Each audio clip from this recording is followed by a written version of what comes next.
Cześć, jestem Jarek, a ty? Miło mi. Czy to jest jabłko? Nie, to nie jest jabłko. Co to jest? Tak, to jest banan. Let's learn now new vocabulary. To jest dom.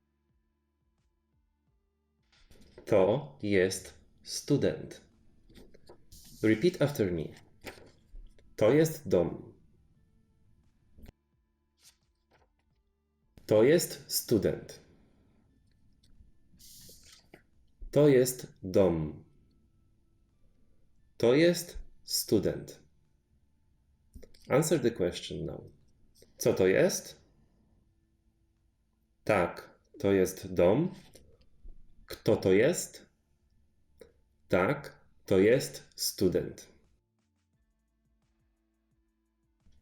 Now you can see how to write the new vocabulary.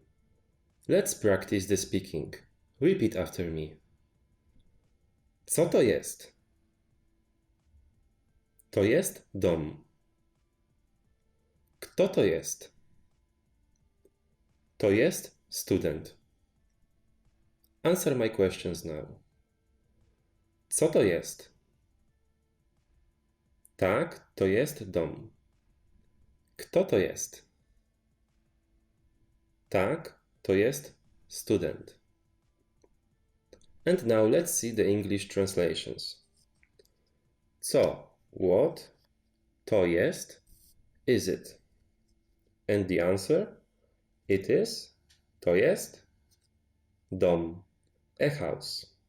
And the second question, kto, who, to jest, is it?